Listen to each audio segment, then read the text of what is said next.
Oh, there you are, YouTube. Do. Subscribe if you're interested, but also no pressure.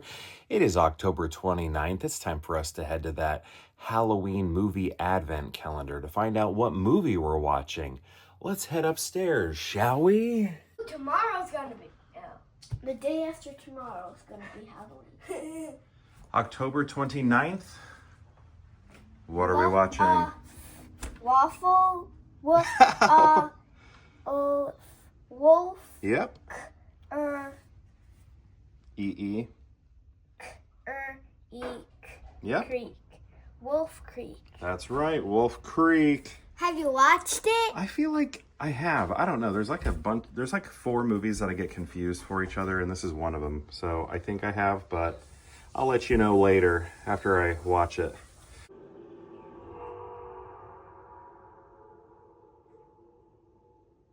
Okay. Whoops. Okay. Just want to show off the shirt a little bit. You know, we are in that week of Halloween. We got Donald here dressed up as some sort of, what do we got here? Like a devil vampire sort of thing going on. Thought that was pretty cool. Thought I'd wear the Walt Disney Studios hat to sort of match it. But yeah, Wolf Creek right here. So I was not sure. I was like, have I seen this or have I not seen this? Because I sort of mixed this movie up with a few different movies. One of them being like, do you remember Cold Creek Manor? The word creek is in Wolf Creek, and it's also in Cold Creek Manor.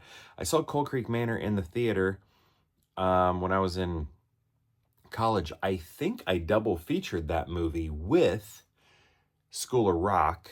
Check the years on that. I'm pretty sure I saw both of those the exact same day. But I also think sometimes that I'd seen this movie because of another film called The Undead, which is from Australia. And I don't know. And I was just also thinking I had seen this because I own it. I own it. It's here in my hand. It is here in my hand. But as I'm watching the film, and if I had seen it, it would have been right when it hit DVD here in the States. So if I had seen it, it was many years ago. What is that?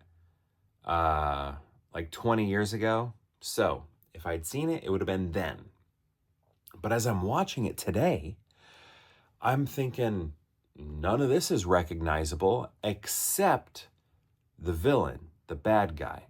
He seemed pretty familiar, but he also somewhat looks like one of the superheroes of the movie The Undead, which is like a vampire movie, which is what I was mostly, in my opinion, getting mixed up here, because the bad guy here looks like the hero guy in the other film. So I think I was mixing them up, and I've tried to research the title of The Undead before when I was like, Australian film, horror, trying to look that up. And when I was trying to find that movie, I would find Wolf Creek and see images of the bad guy. And I think that is why when he popped up on screen and somewhat looks like the guy from Undead, I'm thinking, oh yeah, I've seen Wolf Creek. But again, while watching this today, zero memory other than the bad guy. Like when I'm watching scenes, I'm like, none of this is ringing a bell. But it again, it could be possible, this is 20 years ago when, if I had seen it, that's when I watched it. The reason I have not watched this copy here is because on the disc, there is a little scratch on it. So what we had to do was rent it. It is available on Plex. It is available on Tubi. But on those channels or streaming services, you have to watch it with some, commercials. But if you can, I don't know if you can tell, but on here, there is a scratch, a circle scratch that runs from here all the way to over here. So this will not play. It has issues. That's why I've never watched this, but I've had it for years. I just need to get it buffed by Disc Replay. Just got to take it into Disc Replay, give them like $4, and then maybe they will, they'll buff it out for me, and then maybe it'll work. Maybe it'll work then. But anyway, what does this say? This is the unrated version. I don't know which version I watched. Probably just the regular. John Jarrett delivers a performance that's destined to go down as one of the great horror film heavies of the last 25 years. I don't know. Quentin Tarantino said that. I don't know. Here's the thing. This movie feels realistic. It feels grounded until he pops up. There's just something a little bit silly about his performance that sort of cartoonizes the film, where everything else, again, feels like a grounded reality. And maybe that's what Tarantino means, that when he's on screen, it's very noticeable. It is. It's very commanding. He steals the show, and he does, because there's just something about the way he is that is a little more animated and cartoony than everyone else, who has a very a strong sense of realism to the way they're portraying their characters. I think we're up north, maybe the northeast end of Australia, where this takes place, if I remember right. Here's another funny thing. They speak English in Australia. We speak English here in the United States. The very first scene, my wife and I were like, I don't know what they said.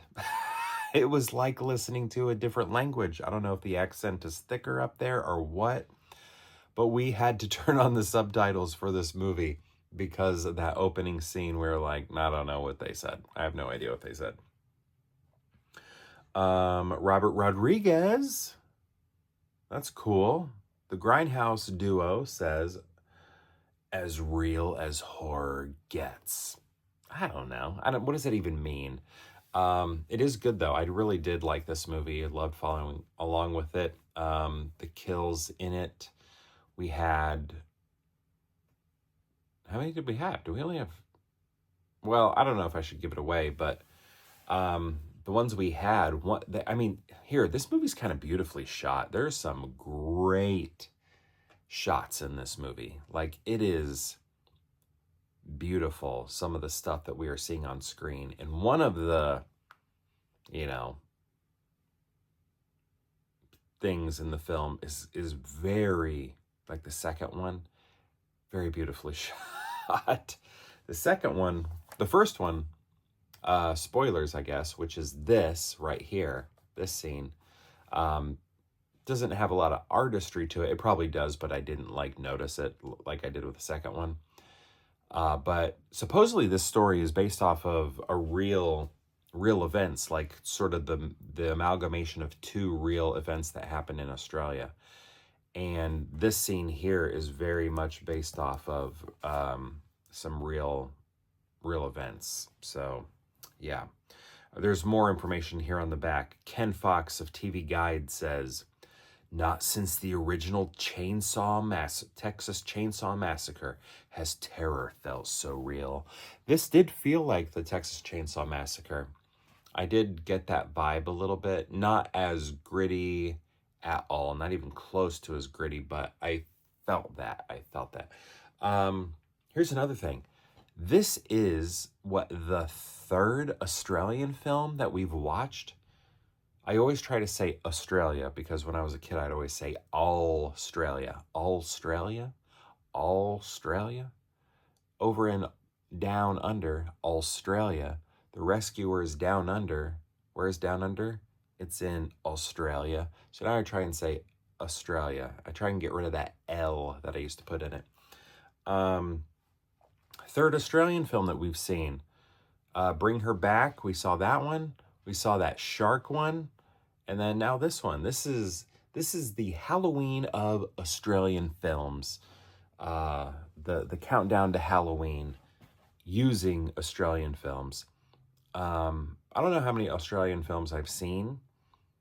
I watched one by Charlie Cox. I believe his name was Charlie Cox. Had the chance to see him in a Q&A. What was the film we watched? I feel like it was on Van Gogh or something. Was it on about Vincent van Gogh? I can't remember. I've seen a film by Charlie Cox. He's an Australian director, no longer with us. Rest in peace. But anyway, this was a good watch, fully engaged all the way through. The main villain, he kind of seems a little bit cartoony, but it does make him command the screen and really changes the dynamic of the film when he is on screen. Beautifully shot, a lot of beautiful landscapes happening here. And not just landscapes, but like situations, the way in which they are filmed, I think is really great also. But yeah, I'm curious, have you seen Wolf Creek? And if so, what do you think of it? I'd love to know. Let me know in the comments below, and perhaps we'll see you tomorrow for more Pure Hangout.